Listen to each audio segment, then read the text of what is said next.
Demikian secara waktu saya harus menyampaikan visi-misi tersebut. Setengah jam kita berikan waktu. Akan tingkat harga tetap konsisten dengan tujuan Bank Indonesia, yaitu mencapai dan memelihara kestabilan makroekonomi. Dengan gambaran yang transparan atas putusan dan kebijakan moneter akan menenangkan publik sehingga kejutan ekonomi dapat mudah diredam. Kegiatan spekulasi pasar dapat dikurangi, kepanikan dan kegiatan terjadi karena pasar meragukan perubahan dan konsistensi strategi kebijakan moneter dan kemampuan serta keputusan Bank Sentral untuk mempertahankan kebijakan yang diambil. Strategi komunikasi menurut saya memerlukan komunikasi langsung dengan pelaku bisnis dan pasar, baik di kantor pusat maupun di beberapa kantor Bank Indonesia di seluruh wilayah Republik Indonesia. Dengan kontak komunikasi langsung terutama di daerah-daerah, Bank Indonesia tidak hanya dapat menjelaskan dengan mendalam kepada publik mengenai detail latar belakang keputusannya, namun yang lebih penting, Bank Indonesia dapat menerima informasi sebagai umpan balik gambaran mengenai kondisi real yang terjadi di lapangan, sehingga dapat dijadikan dasar kritis oleh anggota Dewan Gubernur dalam mempertimbangkan keputusannya.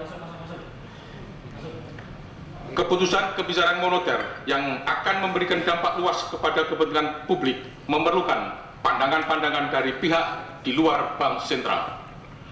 Pendekatan komunikasi langsung ini merupakan salah satu bentuk social integration pejabat Bank Indonesia dengan publik. Pendekatan tersebut sangat penting untuk dipahami dan diinternalisasikan oleh seluruh pejabat Bank Indonesia. Karena dengan social integration, maka Bank Indonesia mencoba memahami masyarakat dengan segala permasalahan yang dihadapi. Dengan demikian, pikiran, kebijaksanaan, strategi komunikasi seperti yang saya jelaskan sebelumnya merupakan langkah konkret yang pragmatis dan tertulis kepada Dewan Perwakilan Rakyat dan pemerintah. Bank Indonesia, hal lain yang perlu diperhatikan adalah menjaga kestabilan moneter telah dapat dicapai. Namun oleh perubahan lingkungan nasional dan internasional harus direspon dengan pendekatan penyusunan kerangka dasar penguatan sistem keuangan nasional. Pada pertama, harus mengarah kepada penggiatan kembali industri perbankan yang setelah krisis mengalami kerusuhan dan mampu meningkatkan daya saingnya secara global. Kedua, kebijakan sistem pengawasan bank harus difokuskan pada pengawasan berbasis risiko dan berkemampuan mengantisipasi ketidakstabilan sistem keuangan. Dari sisi micro supervision, pengaturan bank didasarkan pada prinsip kehati-hatian sebagai upaya menjaga keselamatan bank dan tingkat kesehatan.